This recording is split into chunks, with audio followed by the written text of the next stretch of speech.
সালতান ত্রিপুরা লোকসভা চং মারিওয়া শাকনি বোর্ড নরका হাসিন থাংलासु तांबेदेगनि मन्त्री सुशांत चौधरी राजाखर आग्रिनि सेटलमेंट ऑफिसो बोर्ड रखा मन्त्री तेबिनि बिहिक बोर्ड रुइपाई कक्थुमथनि बस्कांगो नायकलनाय बदलनि शाखाओ जे कौशल चामुक्तुमानि आबनति खुक केंखा मन्त्री सुशांत चौधरी बसाक्राइखा केबेंनाय बदलनि पोलिंग एजेंट रनानि बागै बरक सेकरै आथाइरगो बासै बरक इंडिया अलायंसनि पोलिंग एजेंट रकनो केबें मुंख्लाय टंका हनै कौशल चामुंख्लायका कांग्रेस ते सीपीआईएम नि कसाम राजा जेशिक न बोर्ड पाइनाय आसक न गोबां दाल बिदाल कौशल चामुं तिसानै बरक बतेबो साक्राइखा इंडिया अलायंस नि नायकलनाय रक हामिया सामुं रक ख्लाय थानिवो कक रंगो आ अलायंस नि खाकसा थाइनि नायकलनाय रक जेल बिसिङो चपजाक फाइटंनाय सालरगो आ अलायंस ओंमानि मुंसाबो लामा करै আমরা আগেও বলেছি যে যত ভোটদান এগিয়ে আসবে ততই বলবে প্রহসন, ততই বলবে সন্ত্রাস, ততই বলবে পুলিং এজেন্ট দিতে পারা যাচ্ছে না।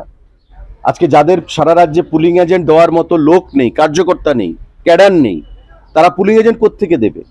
আপনি খোঁজ নিয়ে দেখুন, সারা রাজ্যে সন্ত্রাসমুক্ত পরিবেশে, ভয়মুক্ত পরিবেশে, গণতান্ত্রিক পরিবেশে সেখানে ভোট হচ্ছে। পুলিং এজেন্ট দেওয়ার জন্য লোক নেই, কারণ তারাও বুঝতে পেরেছে যে মোদিজির বিরোধিতা করে শুধু শুধু কোনো লাভ হবে না। জনগণ ইতিমধ্যে সিদ্ধান্ত নিয়ে ফেলেছে মোদিজিকে আবার প্রধানমন্ত্রী করার জন্য।